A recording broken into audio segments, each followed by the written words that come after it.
Hey, Mark, man, dude, thanks for having me, man. Truly appreciate it. Thanks for letting me tell my story. But I'll be honest, I'm glad to be here so I can kind of tell the officers that are in there that don't get a chance to tell their story. Been with the federal government now for about 25 years. But when I started in the federal prison system. And so I'm fresh, just getting out the academy. I got about 3 months in, and I'm working in what's called special housing unit, which we call the SHU.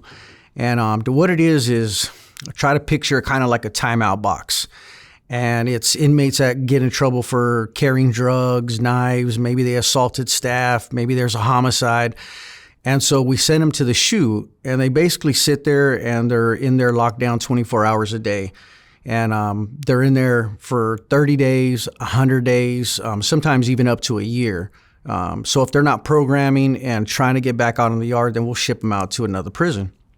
And so again, I'm 3 months in, rookie, and I just got done feeding the tier. So you basically go down and give them their trays so they can eat. And I'm coming back and was about to sit down, and this alarm goes off. And so every cell is equipped with a small little button that they can push for only emergencies. But does that fucking happen? No, man. We're down there for, hey, CO, can you pass my magazine? CO, can I get another food tray? Like half of the time it's fucking bullshit. You know what I mean? And so this one particular time, the alarm goes off. And of course, being the rookie, I got to go down there.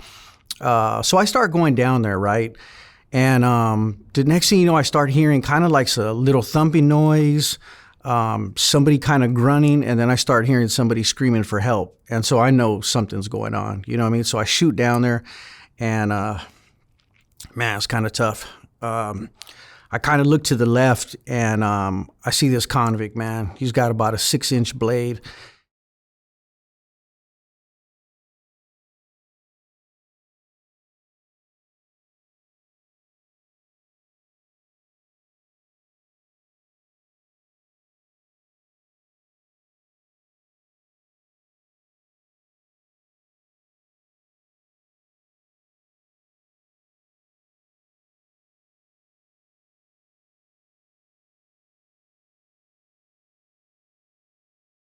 Like, that's how bad it was, you know?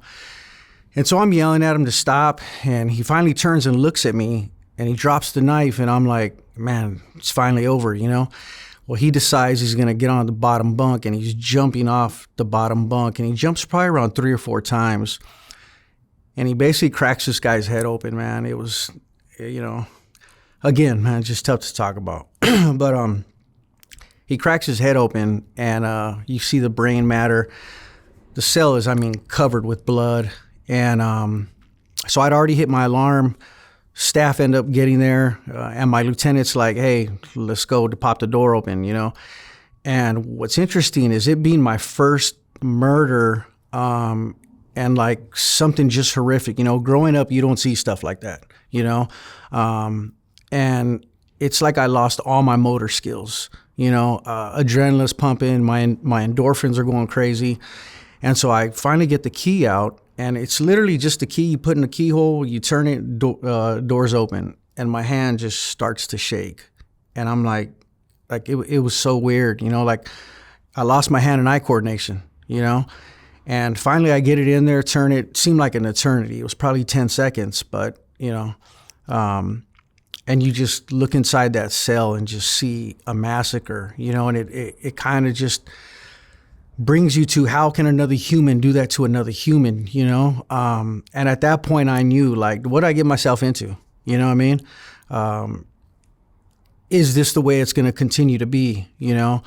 So I stuck with it. I'll say about a year into it, I'm at home, got my days off, and one of my partners calls me and was like, hey, man, you know so-and-so. And I was like, yeah. He said, man, he got busted for bringing dope in. And I'm like, man, you got to be kidding me, you know? And I tried calling him to no answer, right? So I go in 2 days later, and what happens is when the individuals go to SHU, we have to pack up all their property, and it follows them to SHU. So I got to go in there and inventory his the property. So we're sitting down, just at a table, and we're going over everything, and he has to sign it, right? And I couldn't help it. I got to ask him. So I'm like, man, how did you flip my partner, And he says, man, it's simple. He said, it's like fishing. He's like, you throw a fishing line out there and eventually somebody's going to bite. He said, and once they bite, man, I hook them and it's over. And so I'm like, man, so, what did you do? And he said, believe it or not, it started with the KFC chicken wing. And he said, my buddy would always bring him in Mondays and Wednesdays. And he started learning that, he started learning his routine on to when he eats. And, convicts only have, 24 hours in a day to follow us and to watch our habits, So he would throw a chicken wing away. The convict would get it out, eat it, and it just kept going from there. Then it turned into a box of chicken wings. Then he said it turned into like a cheeseburger. Like, man, I haven't had a cheeseburger in 25 years. Like, can I just get one? So he would buy it for him, throw it in the trash, and then the convict would eat it, right? So this continued for a while, almost about a year. And then the convict hits him up and is like, hey, how about you bring in some vodka now?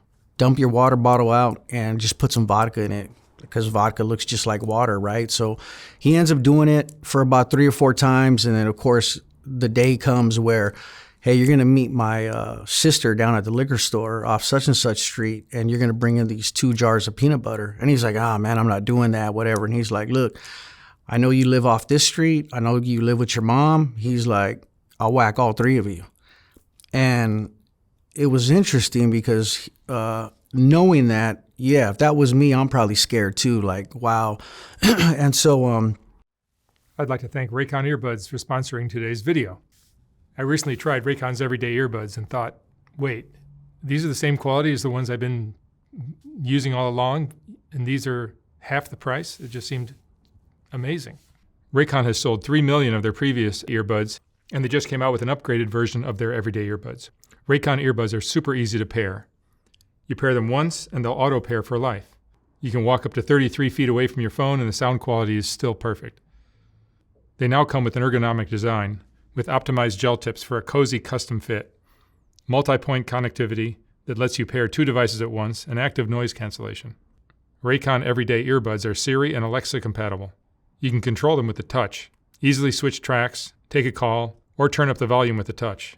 With 32-hour battery life and a new quick charge function, just 10 minutes of charging gives you 90 minutes of battery life. Click the link in the description box or go to buyraycon.com/SWU to get 15% off your Raycon purchase, plus free shipping. And now back to the video. He starts bringing this stuff in, man. He starts bringing dope in, and I guess he was doing it for about a year. And then he ends up getting promoted to go to another institution. So he tells him, hey, look, I'm not going to be able to do it anymore. And the guy's basically, fuck you. You're not going to take the promotion or we're fucking whacking you. And he gets scared, so he actually tells on himself. And so that's how he gets caught, And they used to tell us at the academy all the time, like, look, these guys are going to manipulate you. Don't buy into it. But it was interesting to me, right? And so he looks me in the eye and he's like, look, man, he's like, you're always going to be a pig. He said, you're on this side of the fence. We're on this side of the fence. He's like, giving you some advice. He's like, don't fucking do it. He said, because once I'm done with you, we're fucking done. And that always stuck with me, So stayed there a little bit longer. And then right across the street, they're getting ready to open up the federal penitentiary. And I used to always hear, look, if you can go to a penitentiary and you can make it at a penitentiary, you can work anywhere. So, I'm kind of excited. And to kind of pull back a little bit, Mark, is if you were to Google today, the 20 most dangerous prisons in the world, I don't think people realize is that half of them are federal penitentiaries. A lot of people think the feds are white-collar crimes, and it's by far not that. Maybe in the 60s and 70s it was, but not anymore. The penitentiaries are filled with murderers, pedophiles, et cetera, right? So I end up putting in for the federal penitentiary, and it's almost like baseball. Like you play minor league and AAA. Well, now I'm going to the big leagues, or that's what everybody says, right? So literally, I'm there 2 months, and I got introduced to what a golden shower was. And what that is we just had a lockdown. We just had a major riot. And basically what happens is now you have to exchange clothes with the inmates because after about 30 days, you know, it smells and whatever. So you got to change stuff with them. So if you can imagine, my partner is next to me at this cell and I'm right here exchanging clothes at this cell. And the next thing I hear is him just fucking going crazy. What the fuck? And he's kicking the door and you know, I'm trying to hurry up and to close my trap, and this fucking smell comes that I'll just never forget, man. Even today, like, man, just picturing it in my head right now is just kind of giving me that nasty feeling, you know. So I turn to my right, and my partner is covered in shit and piss. And that basically was the golden shower. Is what inmates do is they shit and piss in a cup, and they let that thing ferment for like a month. And when the CO that they don't like comes around, they're gonna toss it at them, you know. So again, I'm kind of in the big leagues now, you know. I have to start worrying about these things, and it starts going through your head, you know. And so maybe a couple more months go by, right? And I'm working overtime today. So I had already done my 8 hours. Now I'm stuck in another housing unit for another 8 hours. And I'm doing some paperwork at my desk, and I knock at my door, right? I look up, and this inmate's standing there. And he was like, "Hey, CO, can you do me a favor and to go wake up my cellie?" You know, and I'm like, "Man, get the fuck out of here, man." You know what I mean? I'm doing pay. And he goes, "No, man, for real. Can you go and wake up my cellie?" So I'm like, "All right, man, something's going on," right? So I go upstairs, and now my heart's pumping like they're going to get me, you know? And so I remember opening up the cell, and man, dude, just again, it's like tough to talk about, but I open up the cell, man, and this guy's fucking just mutilated. The guy took a long razor, and then he also had kind of like a tomato can, the like top of the tomato can. It's a round metal, and he sharpened that sucker up. And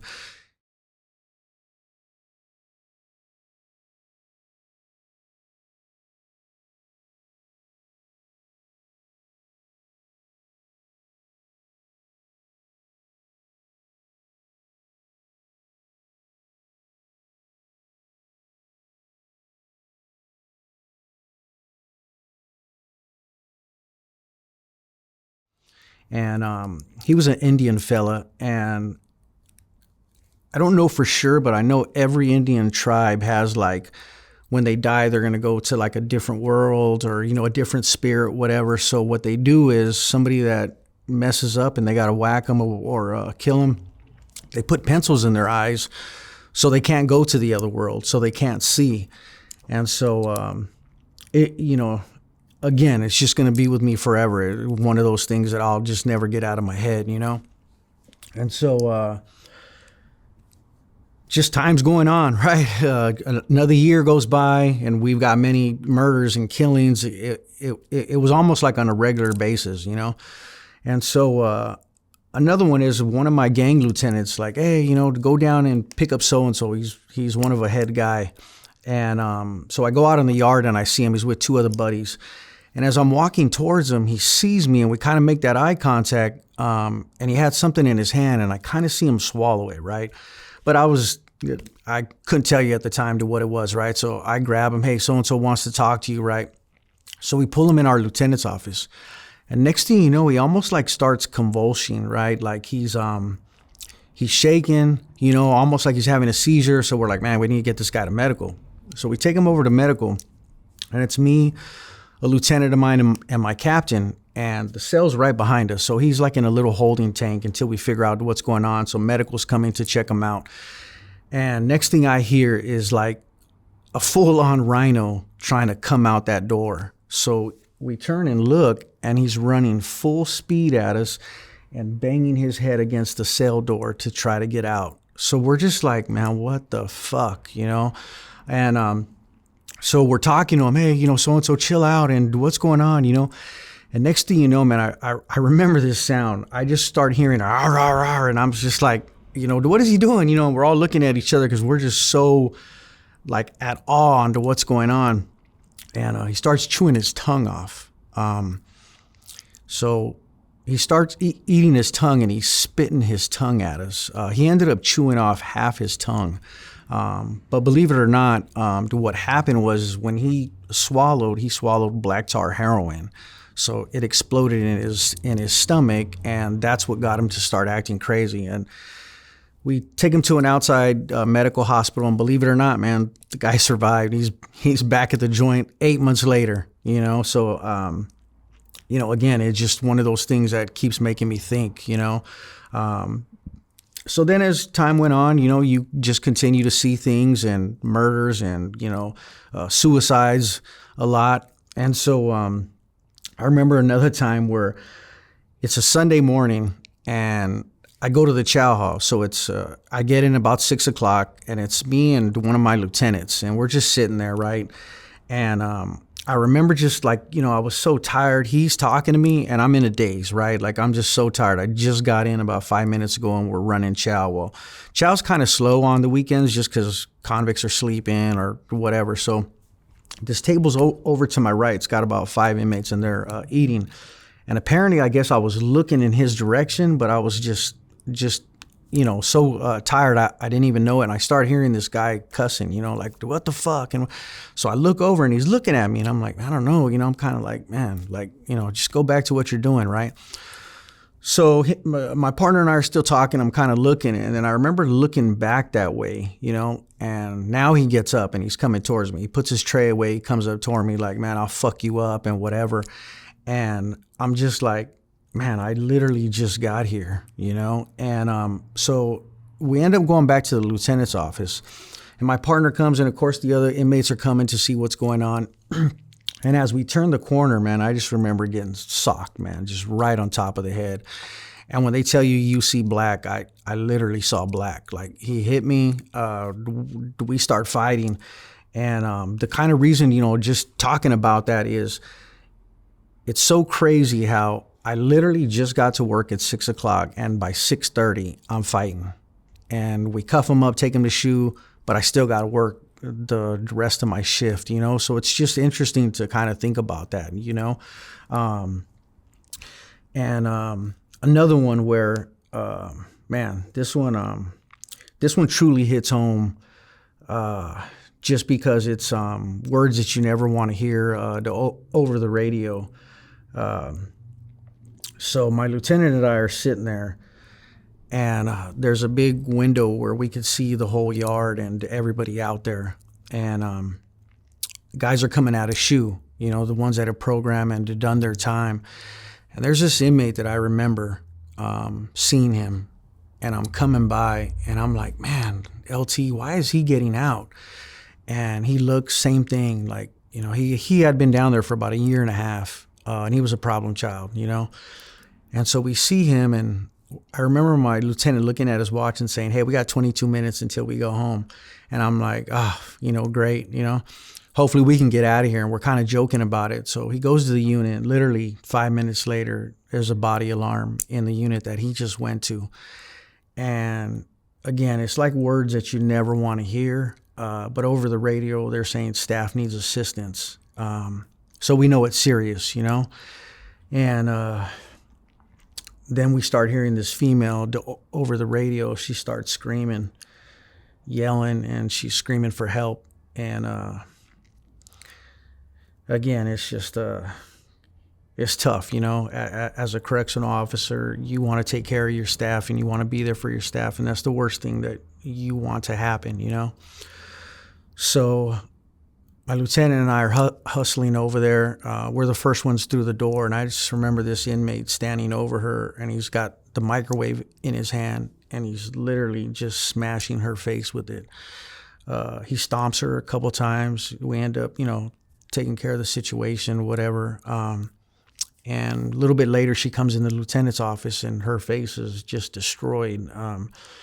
You couldn't even recognize her, And her adrenaline is still going. So she's like, man, I'm fine. I'm fine. Don't worry about it. I'll go to medical and get checked out. And once that adrenaline wore off, she looked at her face, and we just heard her screaming in the restroom and crying. And so she goes to medical, and we just never saw her again. She never came back, And I don't blame her.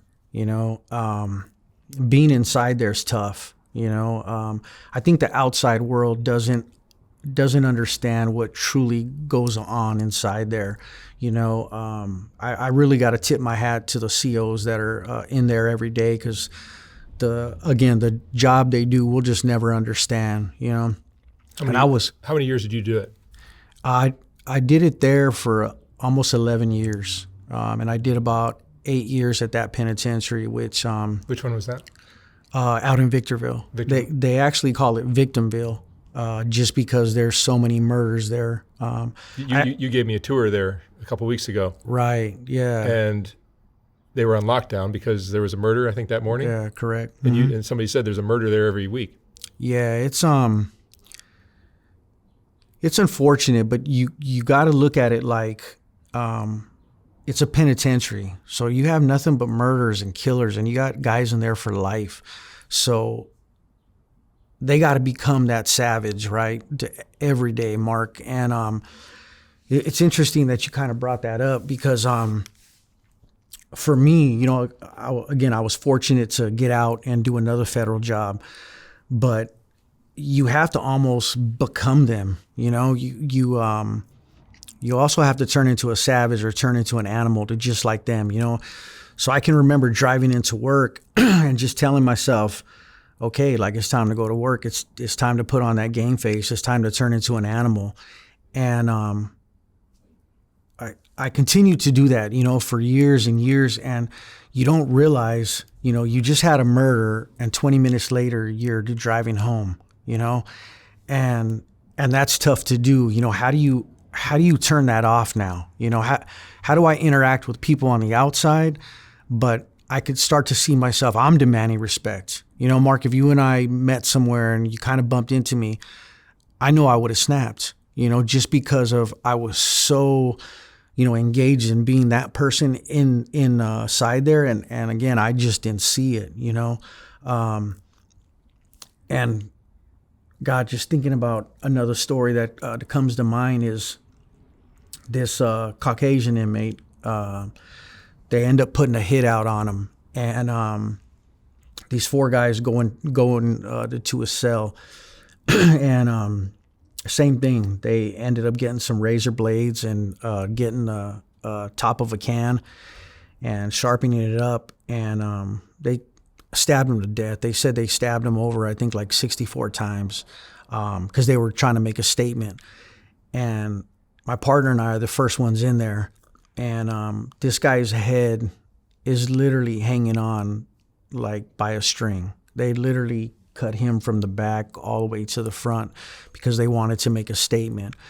And just again, now I'm starting to picture it. The smell, man, that was in that cell just will never go away. It's like, if you can imagine, like, just the smell of dead carcass, or like a dead human that's been like just, decomposing for a while, and just being in the heat. So like now, anytime I kind of smell blood or see blood, man, it just, I wouldn't say freaks me out, right? But it just, it's tough to deal with that kind of stuff, still to this day. And going back to kind of what I said in the beginning of how the prison made me a different person, that kind of says it all right there, is trying to be that person. And even today, I still have nightmares, Mark. I still wake up in cold sweats, especially my first murder, the one that we talked about in Shoe. You just never forget those things, The prisons they're all segregated here in California, right? Correct. So the Mexicans are basically bumping heads with the blacks, and then the Aryan Brotherhood, or the... Yeah, you have the Mexican Mafia. Peckerwoods, as they call them? Yeah, there's Peckerwoods, there's the SAC, which is an Aryan Circle. Like, you have so many different factions in there. But yes, if you're white, you're going to hang out with the whites, blacks, etc. It's interesting that you say that, Mark. So I had an orderly of mine, and he didn't want to follow anybody. He's like, man, I'm going solo. I'm not going to work with anybody. And I'm talking to him, you know, like, hey, man, that's something that you don't want to do. Like, you need to, like, be with your kind because they're going to eat you up in here. And he's telling me, like, yeah, you know, whatever. I got 10 years, man. I can make it. He was in there for assault charge. He had assaulted a police officer. And so he's in there. And I remember him walking on the yard. He's me and two other staff members are out on the rec yard, and we're watching everything, you know. And he's playing handball with this other inmate. And he was just playing, man, you know, just trying to do his time. And these three guys, I remember just coming up behind him and just going to town on him.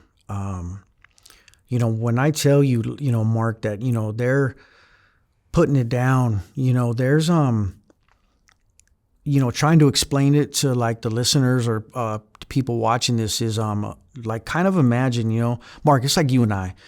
If we got into a fight right now, maybe one of us is going to take off, or, you know, I'm going to, you know, curl up in a ball and you're going to leave me alone. Well, in there, you just can't. Like, again, for them, they have to turn into a savage, and there's nowhere to go. Unless our staff gets there enough to break it up, for the most part, it's like one less guy that we're going to count for the day, you know, because he's not going to make it. And sure enough, man, I just remember those knives going inside his face and inside his head, man. And again, it's just things, Mark, that you just will never get out of your head. It still kind of bugs me today, you know. But again, like I said, I was fortunate to get out. Glad I did, you know.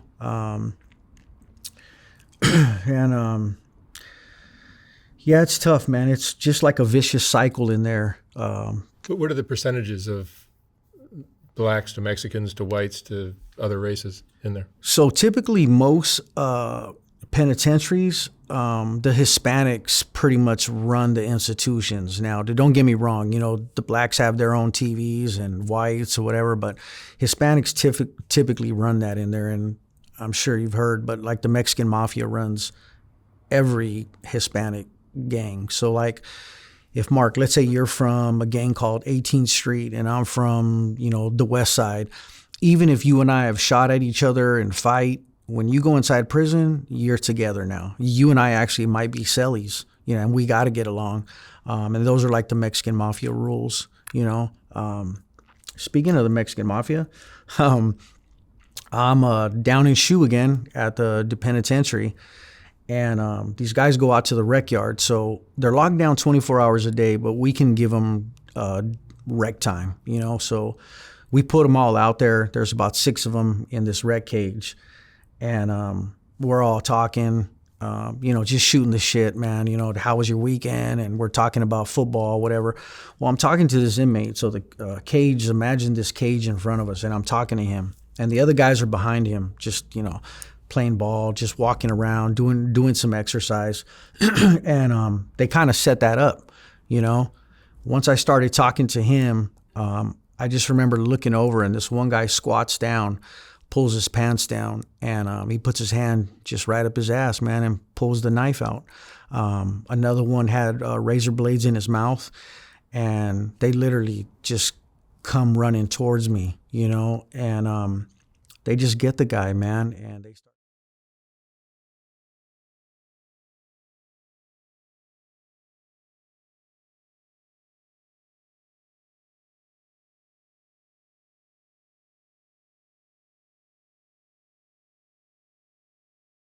Out, man.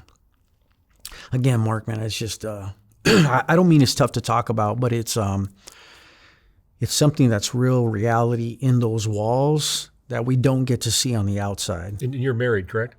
Say again? You're married. Yeah. How do you bring this home to your wife, and do you talk about what your day was all about?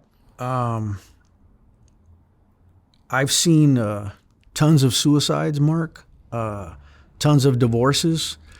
And I gotta say, man, I've been with my wife 20 years, and without her, I probably wouldn't be here talking to you today. She's been my rock. I mean, and I can truly say, yeah, she put up with a lot, Mark, you know what I mean? That I don't think I ever saw, like, in myself, you know. now that I'm getting ready to retire, I do see a difference in me. Hopefully it's for the better.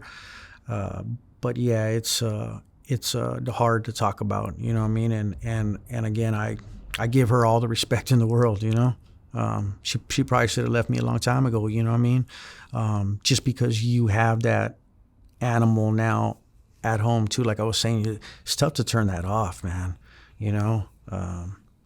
but yeah, Mark, man, I appreciate you having me here, man. Sure. What let me ask a few more questions. Yeah. What do you think the problem is? Why are there so many people that are behaving this way and in prison because of something they did? And like, is it the... No, yeah. So that's a good question, Mark. So I would say, a lot of people don't understand, it's funny, man. So I have a partner with the federal agency that I'm working for right now, right? And we're kind of talking, and we're seeing stuff on the news like this 14-year-old kills, somebody, and now they're going to prison. And I'm like, man, it's pretty sad. And he's like, man, how do these kids like do that kind of stuff? And I'm like, who knows, man? Maybe he grew up that way. And he's like, how did somebody grow up that way, And I was trying to explain to him is, if both parents are gangsters, drug dealers, that's how they're going to raise that kid. So that's all that kid knows. And talking about like, we'll just say like, racism, people hate Hispanics or whatever. If I'm a Caucasian family and that's how I raise that kid, well, that's going to happen, And now once that kid goes into the federal prison or the state prison, it's hard for him now because he's institutionalized. So he's doing 15, 20 years, you know what I mean, Mark? And now how do you take that individual, bring him to the outside and him function when this is all he knows? Kind of like with the COs, this is all they know. And another good point on that, Mark, is so like Hispanics, let's say parents came across the border, right? Or wherever, El Salvador, wherever, and they're here. And they bring their kid across, if their kid ends up committing a crime or whatever, he's going to go to jail, right? We'll just say he goes to jail for 5 years in like a state prison. Well, when he gets out, we're not leaving him here in California. He's going back to Mexico or back to El Salvador. And it's like he knows nobody.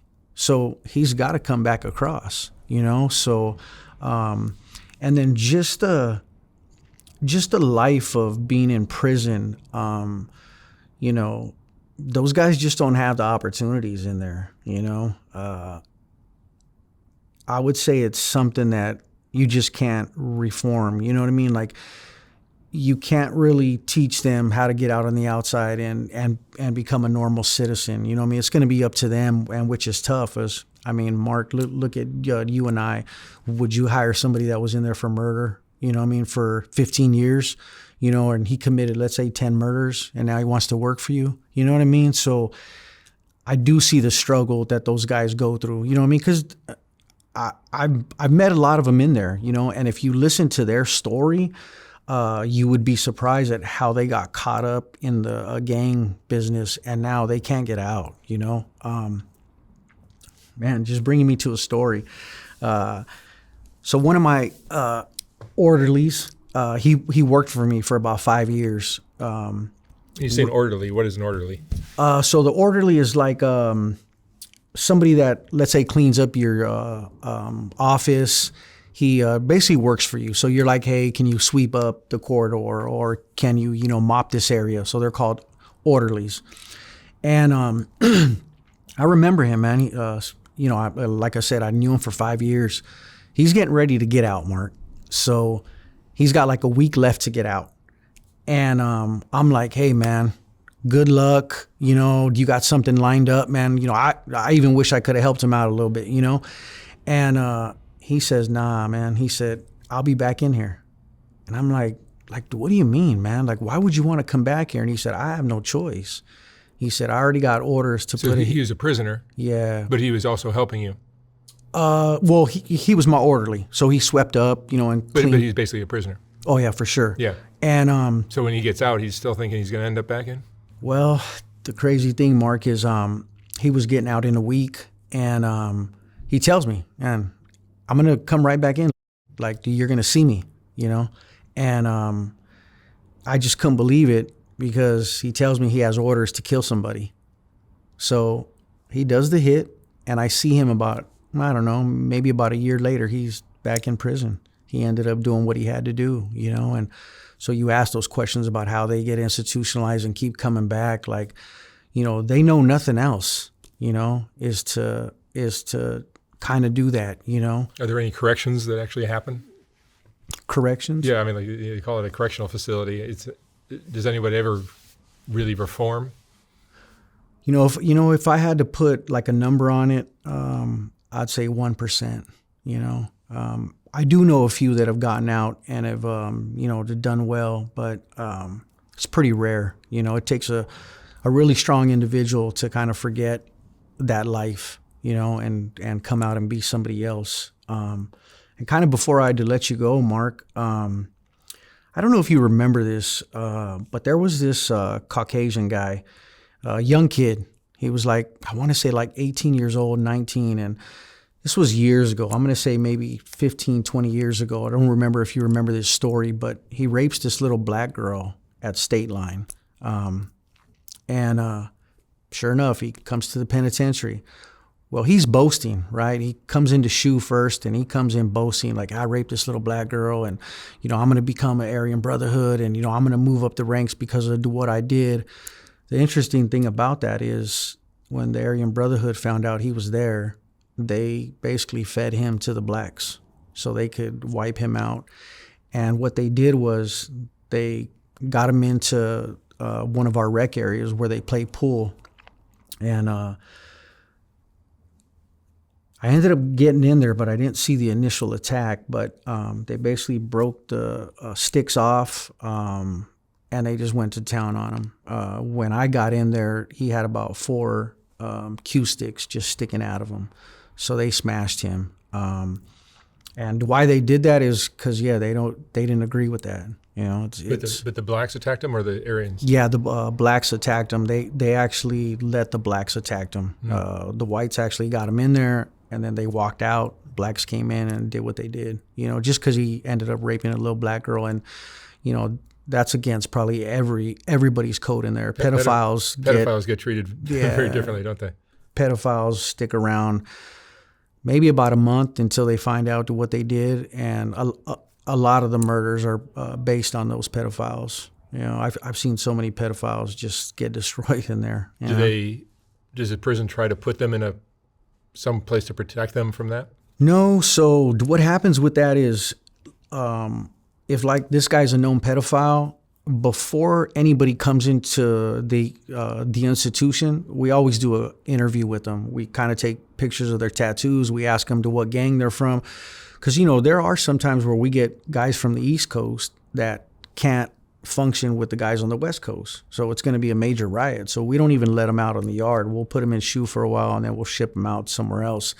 But like the pedophiles, I know their story because I got it in front of me. You know, hey, what are you in here for? Oh, I'm in here for, drugs. And it's like, look, man, I know what you're here for. You go out to the yard and it's over. No, I'm good. I can get away with it. And 99% of the time they're going to find out, and they're not going to last, but probably a month, What happens with when you have all these prisoners locked up, no females around, and all these men with all their sex drive? What ends up happening in prison? Not all the time, right, Mark? It's a very small percentage, but you do see some, right? They come in, and maybe 10 years later, you see them with lipstick on.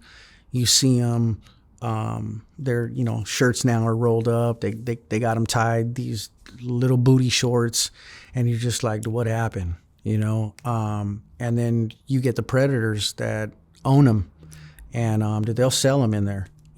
Hey, you want her for the night? Go. And I've actually, so what also happens is every day you have to count the inmates. And let's just say you got to count them four times a day, right? So you lock everybody up, and you and your partner go by and you to count the inmates.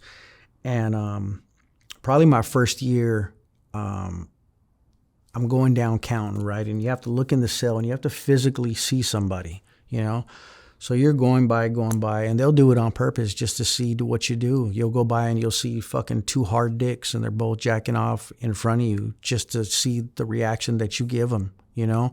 Or you go by a cell and somebody's getting fucked in the ass, and they just want to see what you're doing, and they'll laugh at you or whatever just to see that reaction, you know? It's fucking disgusting, man, you know? But those are things that go on in there, you know? You just can't describe it, you know? Tell me about the shoe. So the shoe is a spot where I would say most COs don't like, but you do have some that can, you know, to handle that. SHU stands for? Special Housing Unit. And it's for the more problematic. Yeah, those are, you know, all the guys in there that have committed murders. In the prison? Yeah, assaulted staff. You find knives on them, drugs on them, and there's nowhere else for them to go, you know? So we got to house them in the SHU. And when I tell you there's murders constantly in there, it's tough, right? Because you're selling up with somebody 24 hours a day. So it's you and your, you know, buddy or whatever, but you know, eventually, man, it's like any family. You're going to argue. You're going to have the incidents. There's a certain smell when you go down in SHU. You can just smell the death in there, you know? You gave me a tour. Yeah, like you can just smell that. It's just a place for murder. It's just a place for, you know, things that you don't want to see, you know? You know, or you're in the visiting room, Mark, you know, and the women or male, whatever, they're bringing the drugs in. You know, this is one way that they can bring drugs in. And, you know, the females might, you know, to put it up, you know, their stuff or you know, to put it in their ass. And they go to the restroom, take it out, put it in their mouth, and then they'll kiss their inmate, and now they exchanged it, you know. Well, if we catch it, we'll put them in SHU, and we put them in a holding tank with just a bucket to shit. And who's got to fucking look through the shit, Mark? Me. You know what I mean? I got to look through the shit to actually get the balloons out, you know, whatever. And then again, like, who signs up to look in a bucket of shit for balloons, you know? Of heroin. And then again, Mark, man, I can't express enough, man, on what those individuals do in there. You know, how they do 25 years is beyond me. I just had a partner retire, and we kind of talked about that, you know, and him functioning out on the outside now, you know.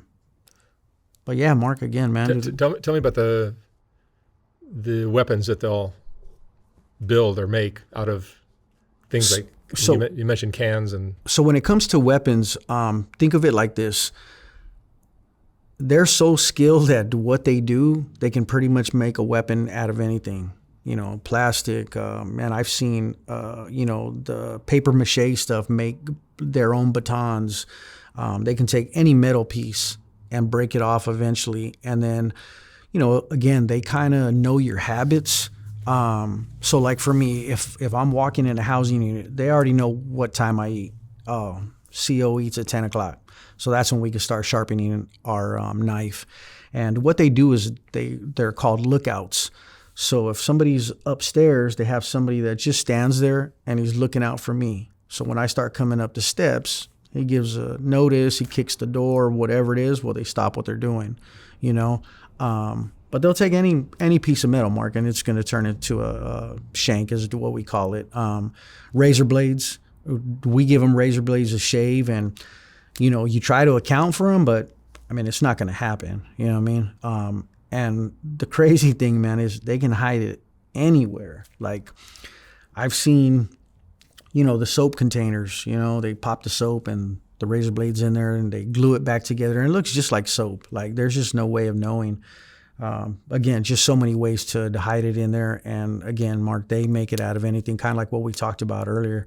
The cans, you know, and they'll sharpen those things up to where, you know, turns into basically a box cutter, you know. Are there drugs in prison? Yeah, so when it comes to the drugs, you know, that's just hard to stop. There's so many ways to get drugs in. At one of the prisons that I used to work at, there was the yard, or like our rec yard, and next to it was like just a huge field, right? We caught on a little bit later, but for the most part, people would kind of sneak up there and they would launch them.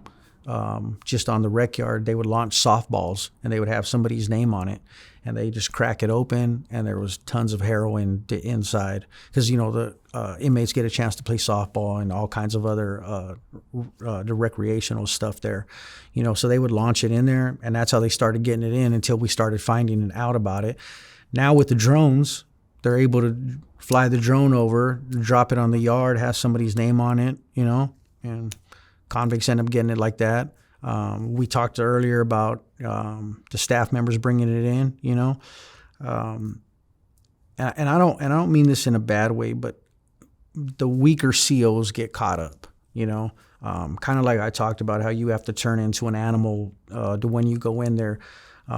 You truly do, or you're not going to make it, So that's how, or like the visiting room. There's so many ways of the visiting room. They might open up the bag of chips and she's got the dope in her hand, and it's hard to look at everybody. You got 50 people in there, so it's so hard to keep track of everybody, and she might just put it in the chips. She gives him the chips, and eventually he's going to eat it, So it's just hard to stop, Mark. Like that's something that kind of makes the prison go, because at any moment, and that's the scary thing about being in there, is at any moment, Mark, that place can turn up like that, and you don't know if you're going home, so like that adrenaline, every time I used to walk in those gates and hear that gate close behind me, like I just knew, like, man, I might not make it home to my family today, and that's the reality of being in there is, it's just a scary place, man. And it's not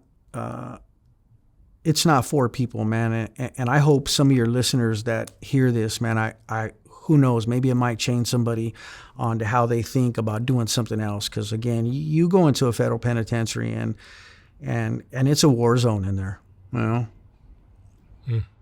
All right, Joe. Thank you so much for sharing your story. Hey, Mark, man, thanks for having me. Seriously, man, I appreciate it, man. Fascinating Thank you. as can be. Thank you. Thank you.